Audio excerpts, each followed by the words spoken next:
Legends and Super Legends. Elder here. It's about 6:16. We're leaving a little earlier today. We're leaving at 6:30 because it's supposed to be really hot today. Right now it's about 26 C, about 80 degrees, 79, 80 degrees right now. Sun's not even up. And it's going to be 95, which is about 35, 36 C today. So it's a hot day, so we're going to leave early. We're trying to do 5 hours today. So I'm taking the Colnago again. It's my heaviest bike, but the ride is just, on a long ride, I'll take that bike any day of the week. So much more comfortable. I think the geometry, the materials of the tubing, whatever it is, but it's my preferred bike for really long rides. My boot bike is the one I use when it's an aggressive race type ride. I'll use that one. And that orange one is when I'm doing a lot of cruising at speed. So they all got their own little characteristics. But I'm gonna take I'm wearing the Cuppy jersey today. I'm gonna put my Patch Kid pump in my right pocket. Taking a couple of gels and these blocks. They're called Cliff blocks. They're okay. They're just a stick on your teeth sometimes. I got one that's already open I want to use up. I'm gonna take that. And I'm taking my granola bars. Eat those early in the ride, getting started.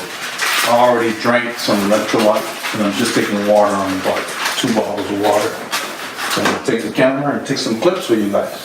So, hope you guys enjoy joining us on this ride, but that's what it takes to get your kilometers in.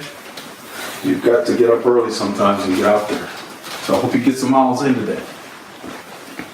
I'm gonna go ahead and get ready.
One of the Legends and Super Legends. Time to roll.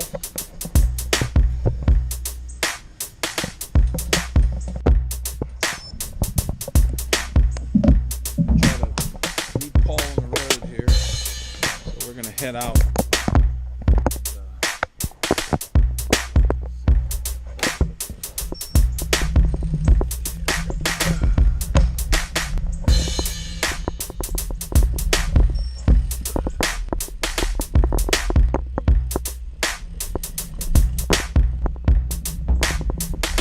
And the sun's barely coming out, and it's so steamy. That's why it looks a little foggy. It's all the humidity. That's my neighbor walking our dog. Good morning, how are you? The little dog is not even visible. Morning, Sophie. My dog's name is Sophie. I'm greeting her. Cute little dog, one of those pocket dogs. You can see the sun is not out yet, but it's about ready to hit sunrise. It's already, I think 21C is probably from inside the house. That's probably like 69, 70 thereabouts. About It's 70. pretty pleasant right now. It's actually 75 outside. It's about 24 C So outside. this one will have at least 2 to 3 hours before it gets really hot. That's the way you do it. So our goal was 6:30. It's about 6:28 right now.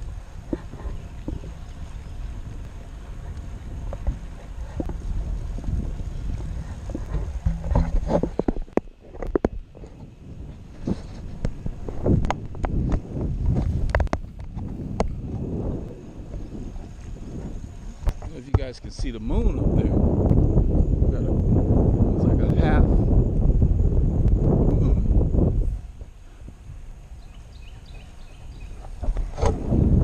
The moon's half full. It's got a shot of the moon up there. Camera didn't do it justice. Love It was this beautiful. time of the morning. You hear the birds. It's just really beautiful. I love it this early. I went to bed about 11. I was down. And I got up at 5:20. Just got up. No alarm, nothing. So I feel great. I feel rested. That's a real good sleep.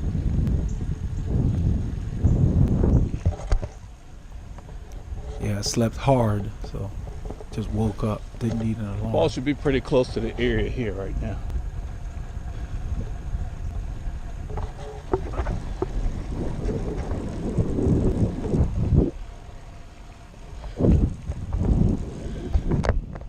So I'm going to meet Paul since we're supposed to leave at 6:30. I'm riding towards him, and so we'll hook up and then start the ride. I got my lights going. Oh, and then back.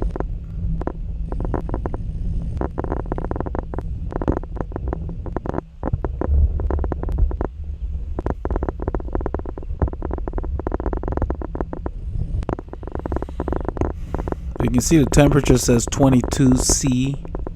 It's my head unit is getting used to the temperature outside because once it's in the house, it comes out with the temperature that's in the house, the ambient temperature. So once you get outside, it kind of readjusts.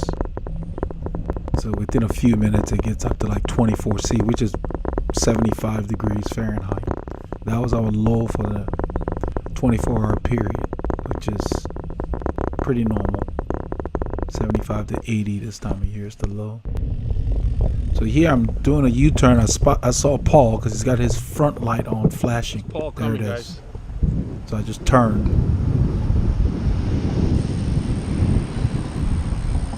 I met him halfway pretty much. Almost halfway.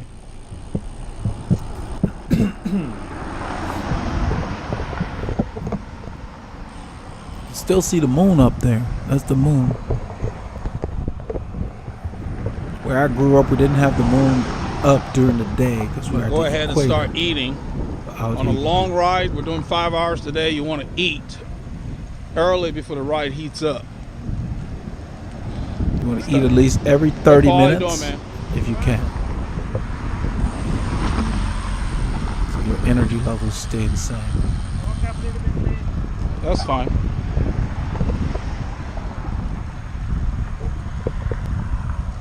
Paul was saying that he got up a little late.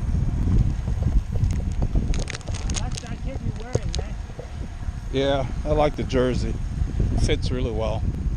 I think that for, I don't know if you got a chance to order your medium, but for their classic fit, I think you have to go down because the classic fit is the core that you have. So unless you want it flapping like it does,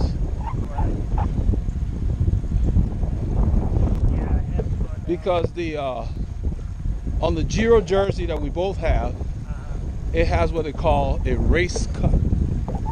So the race cut is tapered in more. That's why that fits you well. So, and it's from manufacturer to manufacturer, this stuff varies. I can't tell you how many Rafa things that I sent back.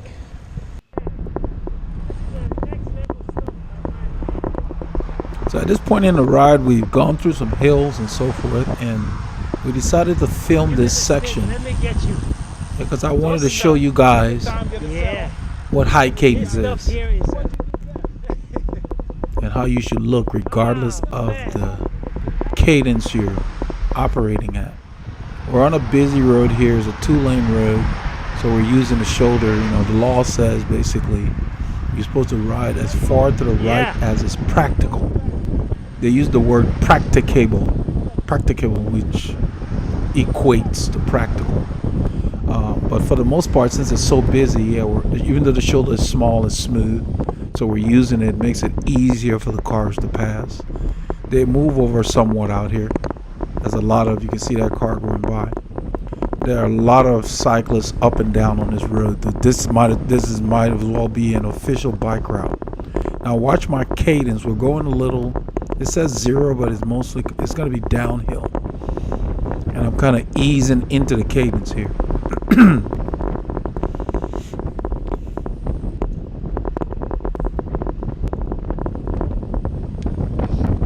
So at this point, I'm just going to stay in the low hundreds.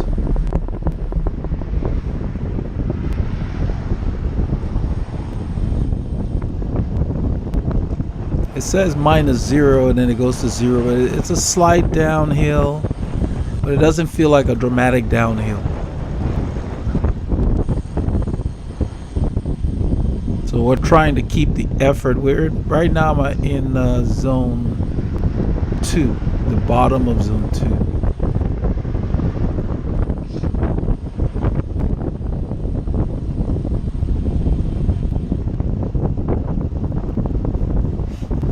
So for me, anything above 140 is zone 2, 140 to like 153. Below 140 is zone 1. That's my recovery zone. So if you watch my cadence now, I'm like 114, 112. Just revving it up a little bit. That was the purpose of this clip, just to show you guys. So now it starts to go downhill. I'm not shifting. I'm just staying in the same gear and just increasing. Look, I'm in the 130, the upper 130s, 52 kilometers an hour. And one thing about high cadence, if the road is not smooth, you bounce around a little bit as far as the bike, not so much you. Because if you look at my body, it never changed. Just my legs went faster. That's fit, and that's conditioning and training. So your systems can handle it. My form is the same as it is in the 80s. My legs just move faster. And this is what Paul wanted to get on film. So right now I've hit the top of zone 3, almost getting into zone 4. And you can see my cadence has settled in the 110s thereabout. Right here the road's kind of flat. We got a bit of a wind. So even though we have 2 lanes, I stay to the right so Paul can film. You can see how thin that jersey is as he comes by. And we have a construction area coming up there. So we stay on the right even though one lane is blocked with the barrels because we're going to turn right. So it really didn't make sense for us to get in the left lane since we're turning anyway. So we just watch for the construction workers. You can see we're on the other side of the barrel. And we kind of scoped it out. There was nothing blocking the road.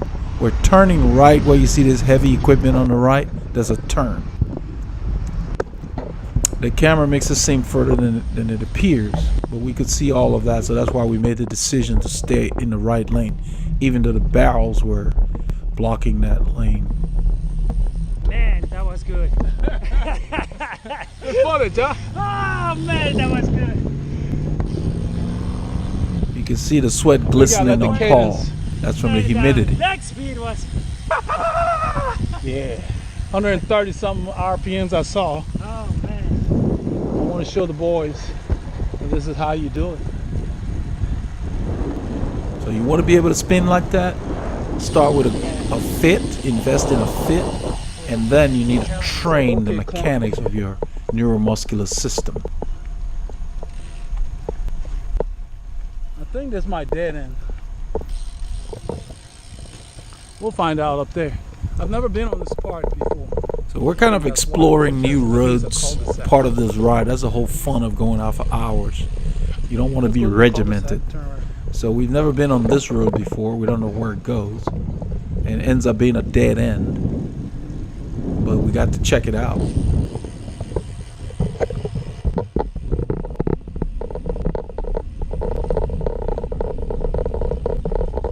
It's a cul-de-sac and all the houses here are huge. You know, people pay more for those end Wow, streets. those houses are big.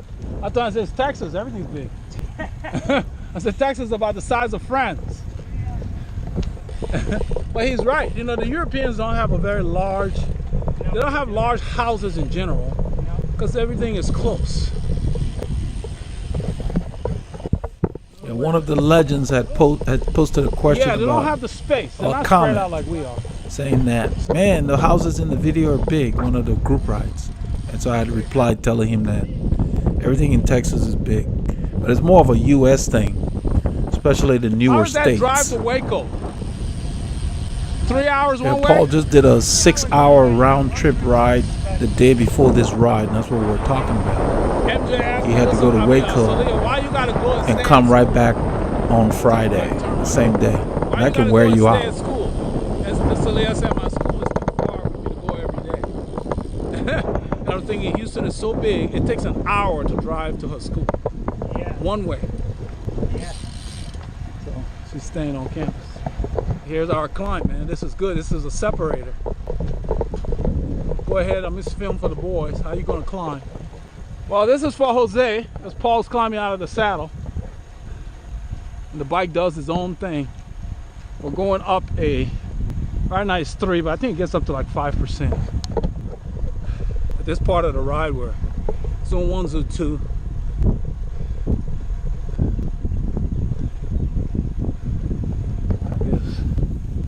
And the climb started in zone 1, and it's going to jump at least 2 zones by the time we're done, and it's not that long of a climb.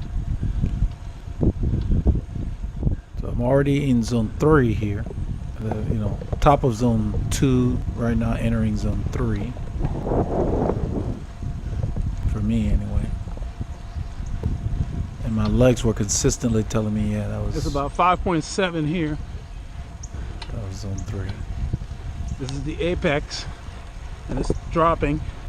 So we're finishing the climb. The climb was steeper than what displayed on the overlay. So we started in zone 1, zone 2. I got to the bottom of zone 4 by the end of the climb. That's the thing, guys. When you're climbing, That's it. for those of you in, how can I say it? Do it this way. If you live in an area with sustained climbs, 20 minutes, 10 minutes, you gotta find a rhythm because your heart rate keeps rising the whole time. So you have to stay under control. It's easy to blow. And then it's like you're stopped. So that short climb back there That's it. went up 2 zones. Straight. The same thing happens when you ride into Claire. the wind. We went up 2 zones in under what? 2 minutes.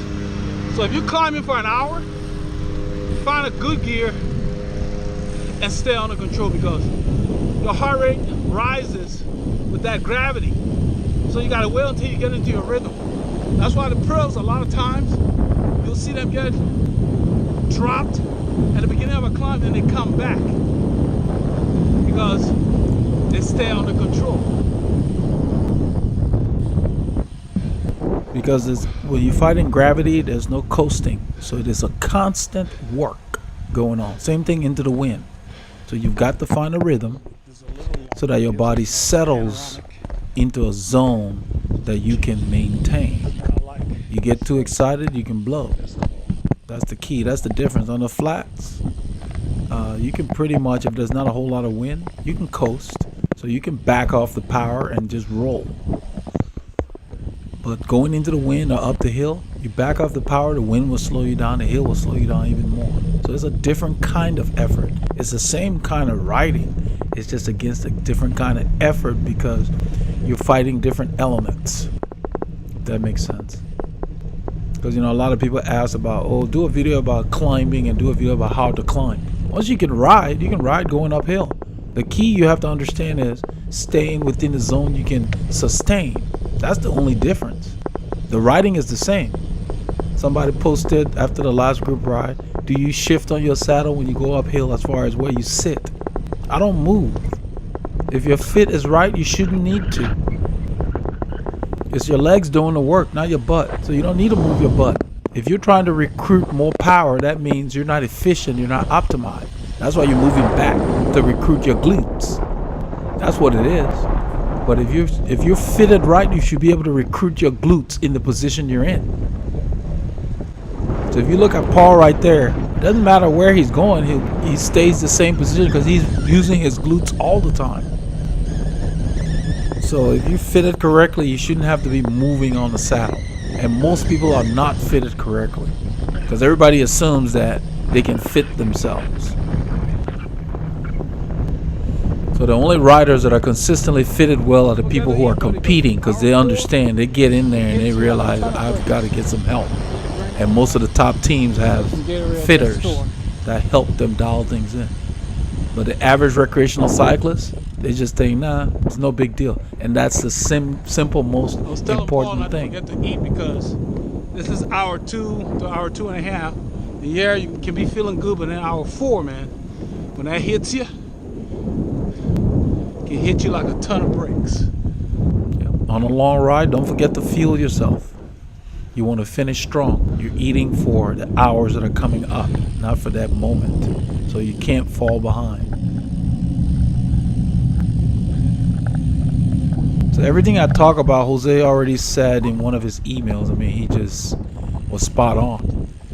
Cadence, training, all that stuff means nothing if you don't have a good fit. Because you just won't enjoy the process. So that's why I put that on that banner. It all starts with fit.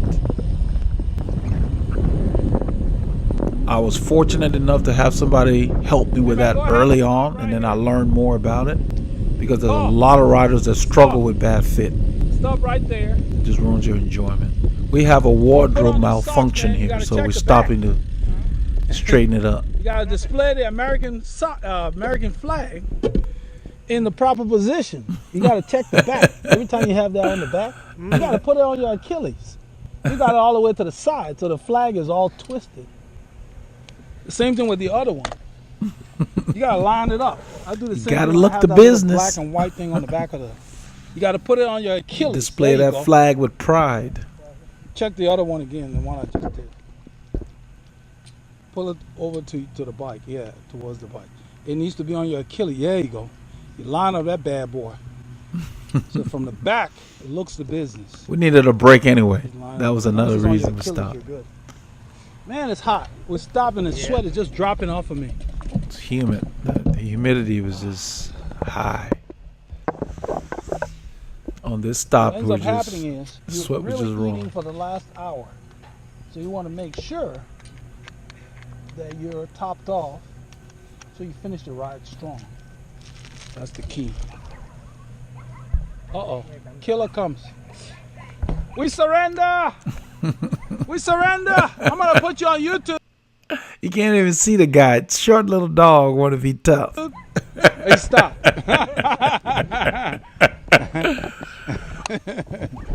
It's always the little dog. It's the little ones with the big hearts. All right. They went back. Because we ain't doing nothing to him. He's nothing to chase. Okay, come on. So we just stopped primarily because those socks were driving me crazy. Looking at that flag all You sent me that crooked. text last night. You said Waco is hot and humid. I said right. I'm like, well, dry. It's hot and humid here. And look at that beautiful road, man. Yeah. Look at that beautiful.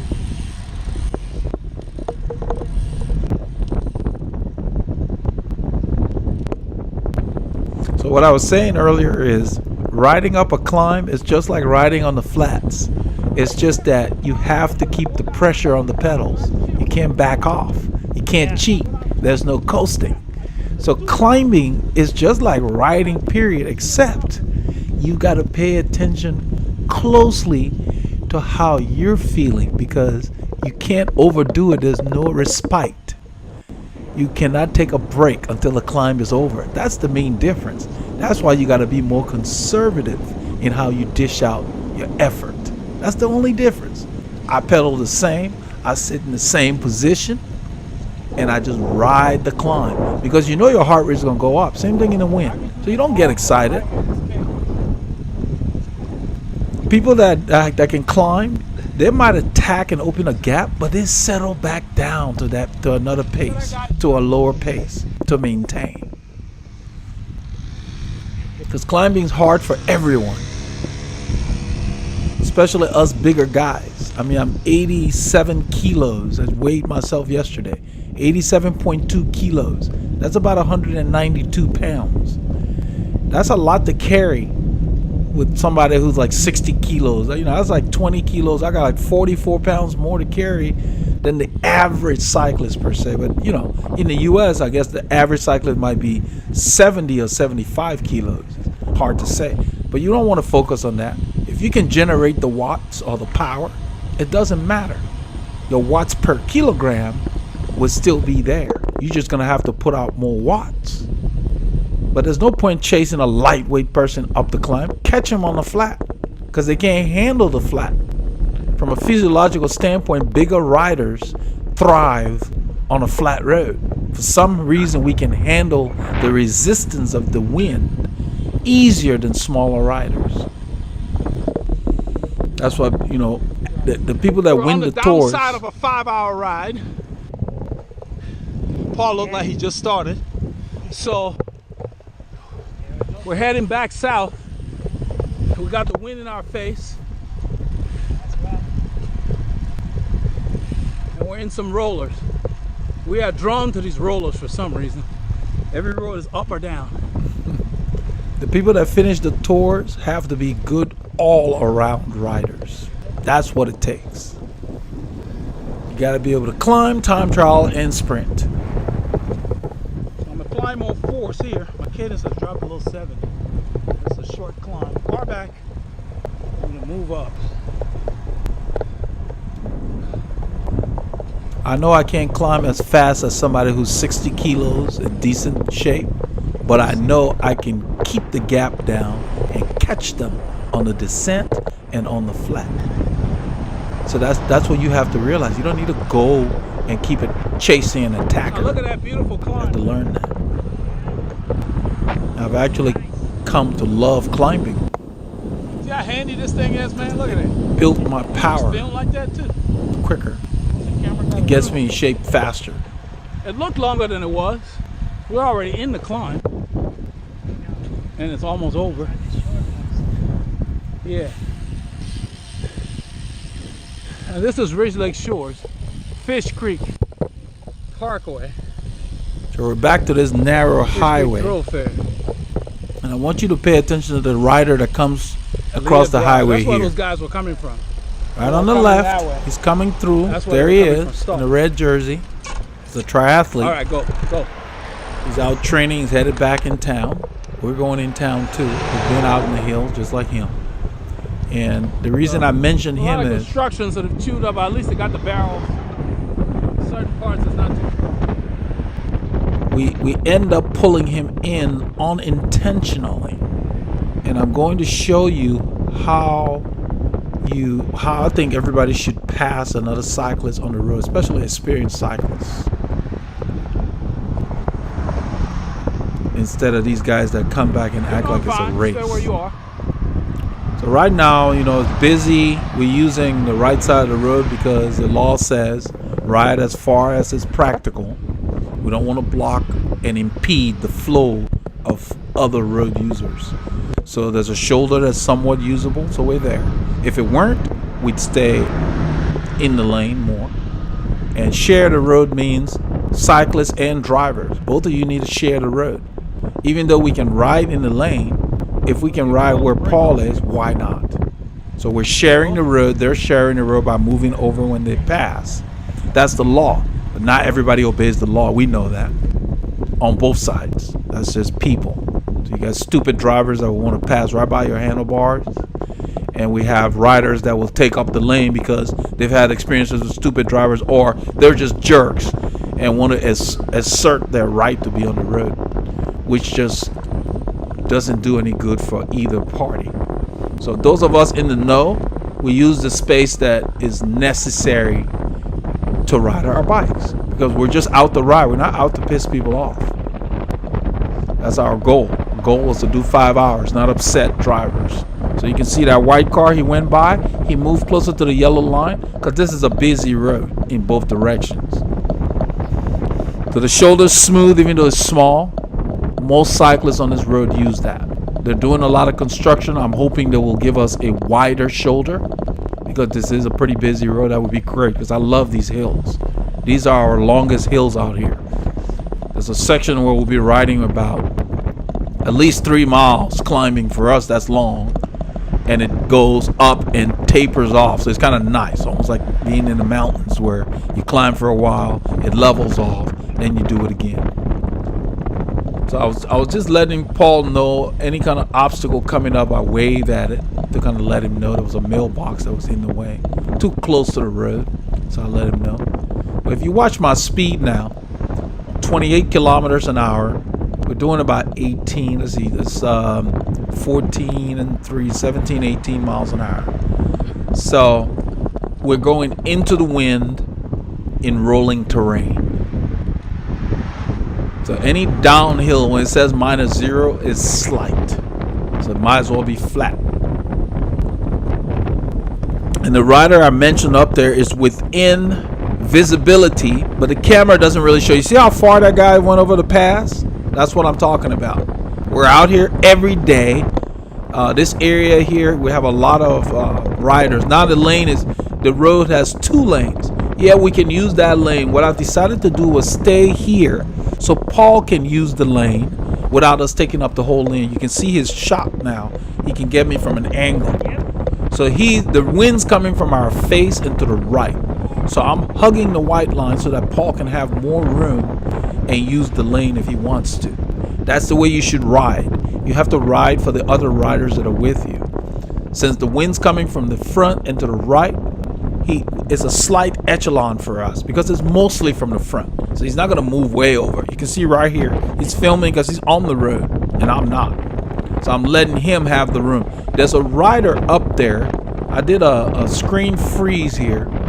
The rider in the red jersey that I pointed out is coming up to where we get a good shot of him. And I'm basically showing now, if you watch my speed, 42 kilometers an hour. Same gear, just spinning it faster because we went a little bit of a down dip. And then we're going to go flat to up. There's that rider I'm talking about that passed earlier. And we're getting closer than we intended. I wasn't actually chasing him. This is just our pace. And we ended up, we're doing like 38 now. I'm keeping the effort the same. I'm staying right close to zone 4. I don't like tempo. Right here, I'm at the top of tempo zone, which is for me is just a pass through. And I'm trying to get to zone 4. Zone 4 is what we call sub-threshold, below your red line. And that's where I like to train because you get the most benefit. If I can train there for an hour, wow, my performance goes up. And that's my zone 4. So you got to find yours. And you got to get a systematic training plan put together to get the improvement. So that's what it takes. But we end up on our rides catching a lot of people we don't intend to catch because we move at a pretty good pace. And right here, we're going into the wind, 32 kilometers an hour, it's about 20 miles an hour. I'm not going any harder than we normally do when we're actually cruising. So this is our cruising speed. If you remember the last ride on the road home, on that highway we're cruising. I'm telling Paul to back off. I don't want to catch this guy here. Brake, stay back. I told him to hit the brakes because that light up there had turned red. It's a short light. I want him to keep the same distance. I don't want to draft him or anything. I just want us to keep riding. I did not want to get in his space. So we backed off. And now the light has changed. Paul's laughing. He said, oh, this is a science. I mean, he didn't come out to ride with us, so I don't need to catch him or do anything. And I don't want to catch him to show off and pass and all that kind of foolishness. It's not necessary. He's holding a pretty decent pace, but for some reason we're coming up on him. And I will show you the difference between our riding styles when we get closer. So right here you can see we're still doing 33 kilometers an hour. We can do this for hours. We're not going any harder than we normally do on these long rides. So this is where we just ride. It's harder than endurance, but it's less than time trial. That's what I call sweet spot training. 35 kilometers an hour, we're doing about 21. So we're between 21, 22 into the wind. It says -0, but this road's flat. And that wind, you can hear it. I've got the camera muffled. I muffled the camera last winter because people used to talk about wind noise. The wind is a lot louder than you hear. So with that muffler, special filter or cover that I put on the Hero Session, cuts the wind down, I think probably like 30 to 40%, maybe 30%. But now it's tolerable because I don't want to cover the mic because you need to be able to hear us. So the mic is covered, and that's why the wind sounds very, very tolerable. The decibels are low. But this wind is blowing in our face. You can hear it. It's a lot louder than that. So that's why I said we have wind. So for me, this is climbing. So I'm climbing effectively at 92, 93. Because you can't let up. The wind will slow you down. You may not see the guy, but he's there. I see him. I'm just keeping the distance. I'm keeping our tempo the same. We're not changing our effort. When he slows down, then we catch up to him. We're not chasing him here. And you'll see how it pans out. I'll walk you through it as we go. I mean, if you look at me on this film right now, you can tell I'm not straining or nothing. I'm just sitting and I'm just riding. And that's what consistent training does for you when you have a systematic plan. You can just ride comfortably. This is not easy for somebody else who is not as fit or as trained or as comfortable on their bike. I can do this pace all day. That's why we're talking about endurance in that video. Remember, this is a 5-hour ride. So yeah, obviously we're going at a pace that we know we can maintain for 5 hours because it's just Paul and I. That's the key. That's endurance. So a lot of times if I'm going too hard, Paul will sit in longer. He will get closer. You know, we communicate. That's the whole point of riding together. You make each other faster. I'm adjusting the jersey right now. I'm pulling it down because the wind was flapping the neck. So I pulled it down so that the jersey can be snug on my shoulders. So we still have 2 lanes. I'm staying on the white line because Paul can use that right section of the lane to do whatever he wants. And the wind from the front and to the right, he's sheltered and protected. He's working the camera, so I want to give him as much shelter. You see this light turn yellow? I saw that and I kicked it up a little bit. Look at the speed. To about 35. As soon as we go through, I settle back down. And you see my cadence is under 90 now. That wind is blowing more. And the grade, the road is becoming a grade. There's a dead animal on the right there. Now this guy is visible. We have not changed our speed. He's slowing down. He's always been there. It's just the camera with the wide angle does not pick up smaller objects, you know, that's further away. It's really a panoramic view. But now he's slowing down because now we're going into the wind and this road is becoming a grade. It's going to get narrow. We're going to go over a bridge and it's going to kick up a few degrees. I think up to like 5 degrees. I don't know if it'll show on the overlay, but on our display on our units it showed. We come through here a lot. So this part of the road becomes busy again. There's only 2 lanes. We stay on the right. I stay to the right so that the cars can have more room to pass because not all of them can go across the yellow because there's traffic from both directions. So we're riding as far to the right as practical or whatever makes sense. That's really what the law translates as. So in Texas anyway, I don't know if it's all over the US, it may be the same. You know, slower traffic, you just stay right. We don't want to go out there and block other road users. And you can see they give us plenty of room. I hope the camera picks that up. Most of them give us a lot of room. We don't have a problem with drivers that often. There's always the odd man out that wants to act like a butthead every now and then. And we try not to let that one odd person ruin our ride. Because you have a tendency to remember the one jerk that did something stupid, and as opposed to all the people that passed you with no incidents. So as long as they don't hit me, I don't stress about it. So now the road's going up. See, it says 1%. Is really more than that. And we're coming up on this guy like he's standing still. If you look at my heart rate now, because the road's going up and it's windy, look how much my heart rate has gone up. It's almost to 170. And remember, I was at 158 to 160. So it's gone up about 10, 11 beats. And we're on them. And this zone here is mostly where, when I'm doing high-speed intervals, what I call race pace. This is my race pace zone here. So I've trained in this zone enough. I'm going to do some videos to follow up that training, the science of training video, to explain why you need to train in these different zones and what your body is doing when you're in those different zones. Because I don't think I've done that. And I think that's the next phase of series of videos I need to do, so you guys can understand why you have to train in these zones before you go and try this. Because now my body is processing carbohydrates. I'm in zone 4, near the top of zone 4, almost approaching zone 5, and it's dropping back down. But I'm using carbs, glycogen. And if you haven't trained in the zone, it's kind of uncomfortable, so your body doesn't know what to do. We're pretty much on this guy. I decided to stay on his wheel because the road's busy. I didn't want to just pass when it was not safe. And I didn't want to pass him like a jerk. A lot of people pass and they yell, "On your left." Well, we've been riding behind this guy for miles. And it's clear to me, I don't need to say "on your left." He's not all over the road. He knows what he's doing. It's not necessary. He knows I'm going to pass him on his left. Cars pass on the left all the time. We know that. So when you pass an experienced cyclist, don't say "on your left."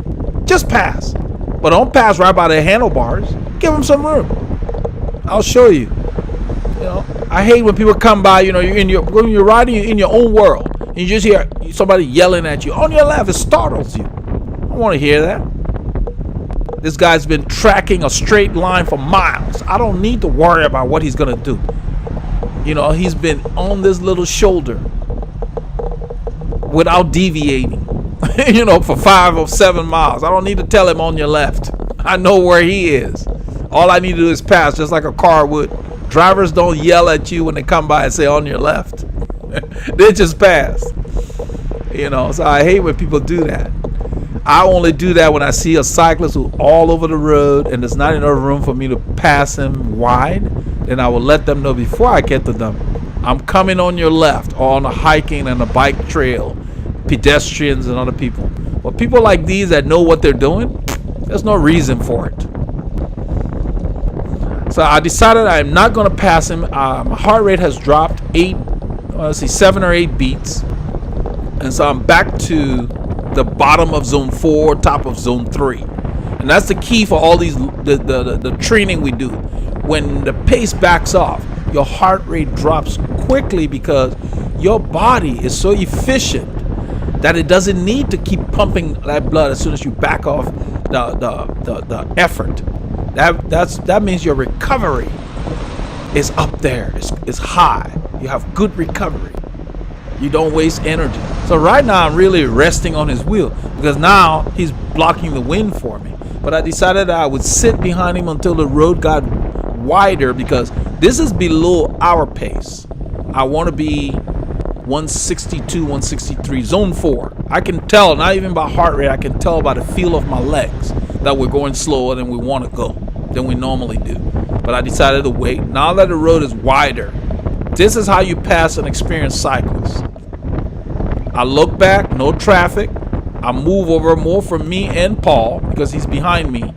I look again. We got 2 lanes. I've signaled to Paul that I'm moving over. Now watch how much space I give him. And watch what happens here. Watch what happens here. See my hand? And you see the shadow? See his hand? We didn't even have to speak. The unspoken greeting. That's it. He knows. I'm not racing him. I'm not showing him up. I said hello. He said hello.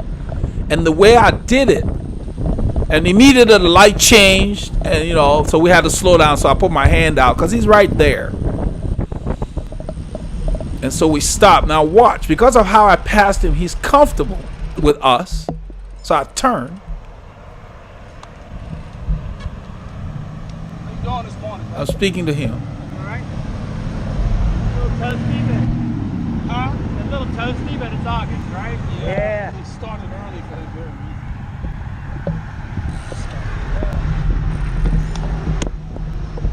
reason. So he said it's a little toasty, but it's August.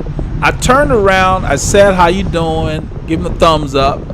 Now, because of how we passed him and then we chatted with him after the light stopped us, he decided to join the train. He didn't, we didn't need to say anything or do anything, but he felt comfortable enough by watching how we behaved on the road. Oh, hey, I can follow these guys. He knows we're going faster than he is. That's why we caught him. And so he can save some energy. So he decided, I didn't even look back to determine whether he's there or whatever. We just resumed. If you notice, I'm back to 32 kilometers an hour. We're going into the same wind. So if I can track into the wind at 32 kilometers an hour with a crosswind or a tailwind, what's to stop me from doing 35 kilometers an hour, 37, even 40K for a good period of time? That's what training is about. You don't need to kill yourself. Now here Paul took a shot. I didn't know that till I was editing this. And you can see he has joined us. He doesn't know us, but he could tell that we displayed a certain amount of skill with the bikes. He's like, oh, I can follow these guys. So I didn't know he was still there. I was just at the front riding. And all I'm doing is steadily pulling us along at 30. We were going 32. When we caught him, we had to slow down a little bit. And so that was when I decided to pass him. If that light had not turned, I would have kept the same pace we're keeping. Because this is our 5-hour effort. And you can see my heart rate creeping back up to 167 now. It had dropped lower when we're behind him. That's the effect of a draft. You save a lot of effort. That's just a proven fact. I keep touching that right side of my pocket because I ended up putting the patch kit, my pump, and a lot of other stuff on the right because I wanted to keep my middle pocket free for the camera when we're not filming. That's where I put the camera in the stick. And it's so bulky that I'd much rather have it in the middle so it doesn't move. It'll move around more. At this point, we're coming to an intersection, so I move over in the lane after checking because there's a right lane and there's a lane that goes straight. We're in the lane that goes straight. You don't want to be in that right lane if you're not turning right. That was my reason for doing that, your position. So here, that guy ended up riding with us for about 5 to 7 miles after what you saw film there. We ended up diverging when we came south and he went north. And so we ended up with a friend. I mean, we didn't get names or anything, but it was just nice that he had been riding alone and he got a chance to ride with us for almost 7 or 8 miles. I think that was nice. But that was all due to how we treated him. Instead of acting like we're racing somebody we don't know, we came by with a lot of style and courtesy and just, waved at the guy. Passing somebody on the road does not make you a champion cyclist. You don't know their plan. And they may just be out spinning on a recovery ride. Doesn't matter. They're doing their own thing. So you're not racing them. You don't need to come, like some people come by, chase you at their limit and then act like, no, it's not necessary. You need to use your head and make good decisions. We're all cyclists. I wave at cyclists all the time. They don't wave back. I don't care. I wave at every cyclist because one day I might need an assistance or they might need an assistance. Over here, I wave at these guys. You can barely see them, so I froze it. 3 cyclists going the opposite way. They're heading out. We're heading home. So, I guess they're scheduled. And they could have just been doing a loop. anything is possible. But these roads are frequented by us. I mean, and I like that. These people need to know we're out here riding bikes. So here, this is a neighborhood, and so we're using the actual road. That right lane that you see there is not really a lane. It's the one where they pave to keep the road from washing away. And you can see the curb jutting out. The curb juts out into it. Some riders, sometimes I'll get on it if I want to chat with Paul. But on these kind of roads where the speeds are lower, it's like I think 30-mile-an-hour limit. These are single residential homes, subdivisions. So the traffic volume is a lot less, and the traffic velocity is a lot less. So we use the roads. We were on a major farm to market road back there, which is a lot busier with faster traffic. That's why we're riding the shoulder when it was 2 lanes. So I wanted to just make that clear. I've been riding almost 3 decades, and these are the things I do that have kept me safe. I don't have all the answers for everything. My way may not necessarily be the only way. All I can share with you guys is what has worked for me. And so I tried to explain why I do it. Because when I was coached, my coach always used to tell me, I don't want to tell you just go do sprints. I want to tell you why you need to do sprints so that you can own it. And that's what I'm going to be doing with the next series that's following the training. I'm going to go into breaking down the different workouts and why you need to do them. And if you need specific plans, you'll have to sign up and I'll put them together for you. So that's the direction of this channel. We're going to help you. But if you want to really get to that level, then you need to invest in your improvement, in your fitness. It's a lot cheaper than sitting in a doctor's waiting room, you know, where they take you from one waiting room to the next. I really hate that. All they do is make you wait. Because I always go with my wife when she goes to see the doctors for every little thing. Women get a hangnail at the doctor. We wait till we're ready to die before we go. That's the thing about guys. But I'd much rather invest in being fit than to spend time if these guys want to give you drugs to take for this and that and the other. When my blood pressure went up, the first thing they wanted to do was put me on some drug regimen. I'm like, forget you. You don't know what that stuff does to my body. So I'm glad I was able to get that sucker under control. Now my levels are good. My body's fit. I'm healthy.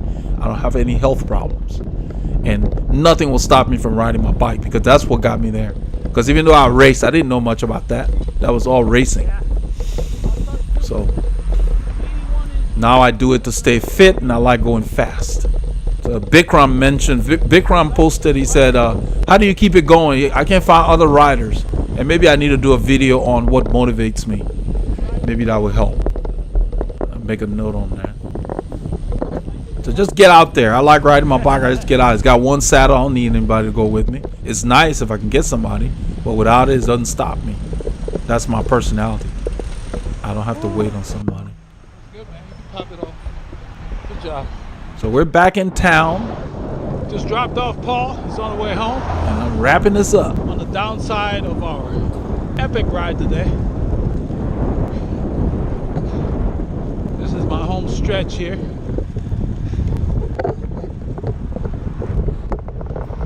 So even if you're 1 mile from home, which I am here, anytime you're on the road, anywhere, right next to your house, people can do stupid things. So right here in this curve, I'm about maybe 1 mile from home. I ride these roads all the time. You'll see in a little bit, there's a guy coming from, they opened a new road here when they built this tollway, a feeder road. There's a truck on the left, a white truck over there coming up. He acts like I'm invisible. He's going left, and he just comes across the road here. So I'm watching him the whole time. Then he stops. The camera doesn't pick it up. That's why I kept going, because I looked him in the eye. You know, so now there he is in the middle of the road, like he didn't see me coming. If you can't see, you don't need to be driving. So it wasn't close or anything. I just gave him a stern look. You know, it's like, you know. I don't believe in this nonsense about the cars owning the road like here in the U.S. because this is a newer country. But it's really nonsense. People sitting in these cars act like that's supposed to be something special. Please, anybody can drive. All you have to be is 16 to get a license. It's not special. You don't need to be smart. You just need to have a pulse. So it's not special. Try riding a You bike guys with me. got a chance to get out there today and get some miles in. That's special. It's humid out here. And that's the attitude I want you guys to have. On the low 30s, probably about Riding a bike like 33 we plan to ride it is special, and people need to know that. When you're tuned, they can't keep up. Anybody can get in a car and push a pedal. So we got a lot of kilometers today. You don't even know how to shift anymore. Just put it in D. 108 kilometers. And point the car. This Anyway, is, back to cycling. I'm about a mile from my home, and I'm glad we started when we did because it's 11:41. It doesn't feel too bad. Coming back, we came into the wind. Going out, it was muggy. But starting early made a world of difference. We started about 6:30. So The jersey got an A+. It actually works. Very, very light. I enjoyed having it on. The pockets worked. Everything was great. I love the way the pockets look when I look at the clips from the got back. some good footages by now. You've probably seen it. Paul insisted on filming me as opposed to me filming him that much. So we're going to use that as a teaching tool. There was a lot of climbing today. And so it was a strong all-around ride. We rode hard. So I ended up using almost 5.5, 6 bottles of water because I drank before I left. And I had 2 on the bike, then we stopped. And I drank at the stop. So I feel great. At the end of the ride, I feel pretty strong. But the ride's over. I'm pretty much home. So I had to do yard work yesterday. That's my work. Took me 3 hours to get this done. But it does look good though.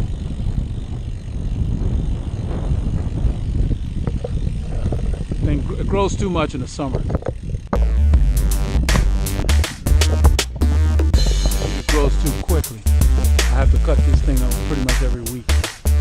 So hope you guys got a chance to get some kilometers in your legs.